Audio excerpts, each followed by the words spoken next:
Why is this happening to me? All I ever wanted was to be loved by anyone. Do I not deserve it?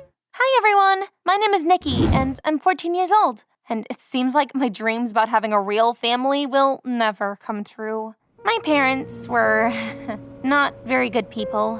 They shouldn't have even been entrusted with a cat, let alone a child. But we don't choose who we're born to, do we? So, the only things I remember from my childhood are constantly feeling hungry and cold and having to hide under my bed very quickly when I heard footsteps approaching my room. Social services saved me. They promised I would have food, a lot of beautiful toys, and most importantly, no one would hurt me anymore. I happily went with them without even thinking twice. I was not going to miss my parents, and I thought it would be, in any case, better in an orphanage than at home. The reality turned out to be a little, worse. There really was food, and I shared a room with another girl my age, and we even had some toys. At first, I was honestly happy, and I even started to sleep normally again, without having nightmares or constantly waiting for footsteps behind the door. But then, I found out that things in my new world weren't as great or as fun as I thought they were gonna be. And it also turned out that you didn't have to be a villain to hurt other people. Indifference hurts just as bad. The teachers didn't notice, or I guess didn't want to notice, what was going on in the orphanage at all. The older guys took advantage of that. They took the most delicious food and things from the younger kids and forced them to do chores in their place. And if they refused, they were bullied hard and would even probably get beat up. And I learned that one the hard way. I didn't realize at first that I was just supposed to agree with everything and just do as they said. After I got locked in a toilet for disobeying them for a day, I went to the teacher and complained. But nobody cared, and the older kids got angry and, well, long story short, it was terrible. It was the first time I ever thought that life at home might not have been that bad. I don't know what would have happened to me next if it hadn't been for one young teacher, Amanda. She was the only one who ever felt sorry for me back then. She brought me to the medical center and sat next to me the whole night, telling me fairy tales. No one had ever done that for me before. And that's how I made my first friend. Amanda and I started spending a lot of time together. Well, at least as much as we could. She protected me from the older guys and made me study and took care of me, just like a real mother would. And at nights, we often climbed up on the roof of the orphanage and looked at the stars and told each other different stories. Amanda often said that I shouldn't give up. She was sure I would definitely get adopted by good people very soon, and they would love me and take care of me and do everything good parents were supposed to do. I just had to believe in it. And so I did. I believed everything she told me. And then a young couple who wanted to adopt a child came to our shelter. I thought they were so cool, nice and happy and well-dressed. And I decided that this was my chance for happiness. I could tell that we liked each other right away. I read them poems, and I showed them my drawings, and I behaved like a really good, decent girl. And they chose me!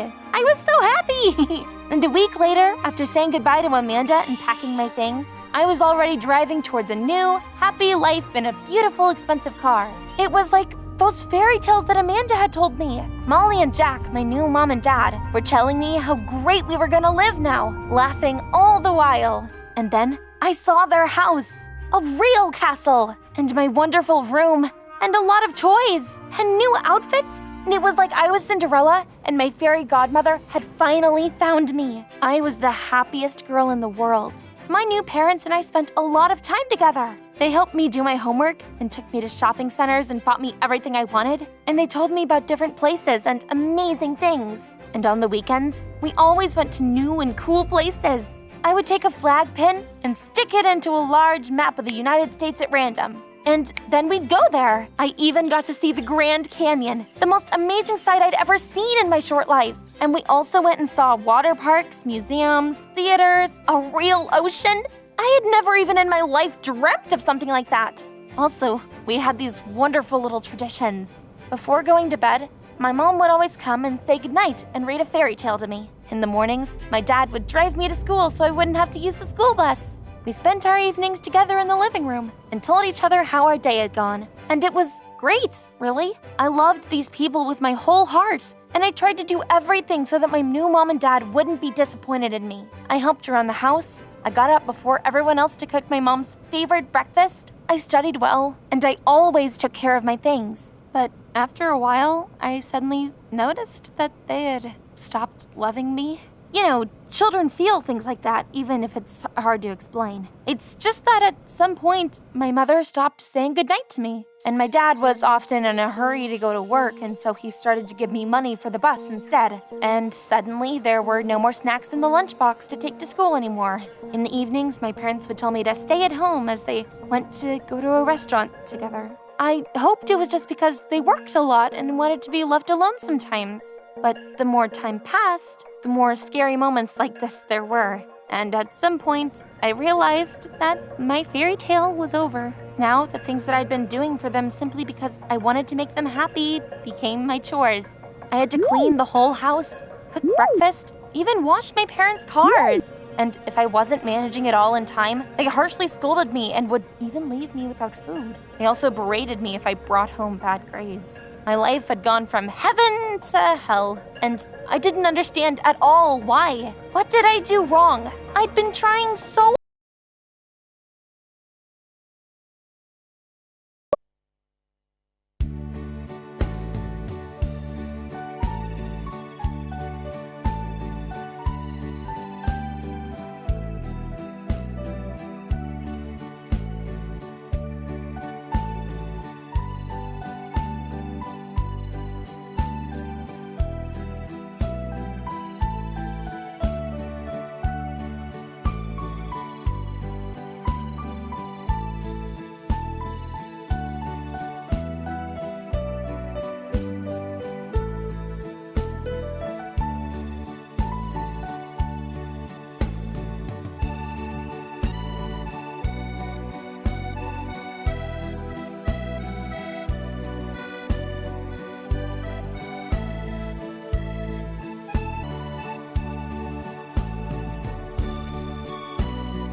and I thought I was being a good daughter. And one day, I heard a conversation between them in my dad's office.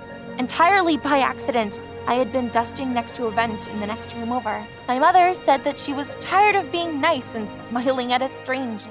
She also said she was fed up with taking care of me, and she wanted it to be just the two of them again. Children weren't fun at all, she said. I got it. The whole time, my parents had just been playing family with me because being parents was respectable, and not because they actually loved me. And now they'd had enough of playing. I didn't have anything to lose. I was already living like a servant in their house, just like Cinderella from the fairy tale that Amanda had told me. So I decided I was going to run away. I packed some of my things in a bag, broke my piggy bank, and I climbed out through the window into the street at night. And why not? It's not like anyone would go looking for me. Although, it wasn't much better in a big city that I hardly knew. I walked around the streets, crying, and I didn't know what to do. I wanted to go back to the orphanage, but no one was really in a rush to help me. And the passerby that I tried asking waved me off and threatened to call the police on me. I still had no plan by the evening. So I hid in the park and decided to wait. Maybe a miracle would happen. I should have known by then that miracles just didn't happen to someone like me. If I was a character in a fairy tale, it would have been a scary fairy tale with a bad ending. Because they found me. My adoptive parents suddenly jumped out of the darkness, and while I was screaming in fear, they started pushing me into a car, hissing and swearing at me. I was so scared. They looked so angry, and I didn't want to go with them at all, but I had to. They weren't exactly asking my opinion on the matter. And then there was a huge fight at home. They finally stopped pretending to be kind to me and shouted that I could have ruined their reputation, that I should be grateful and not bring trouble, and a whole bunch of other hurtful things. I said that they were hurting me by saying all this, and if they didn't want me, they should just return me to the orphanage since they didn't need me. To which my dad smirked and said that since I was being rude, he would have to punish me. He dragged me by the hand into the basement and locked me in there. I was left in complete darkness in the most terrible place possible. He knew exactly how to punish me because I had always said how afraid of the dark I was. It seemed like an eternity had passed before the doors had opened again. I was still lying on the top step next to the door and shaking with fear.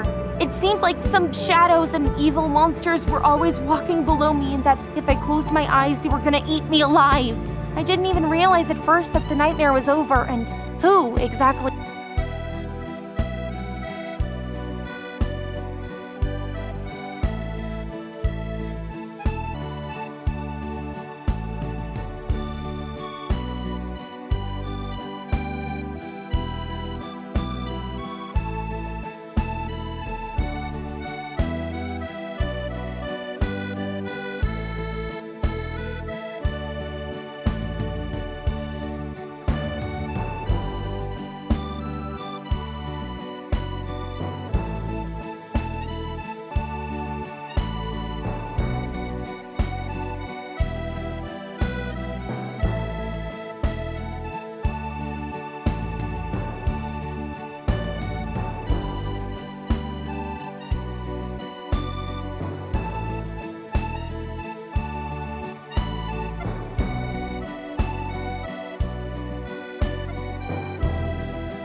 had come and saved me.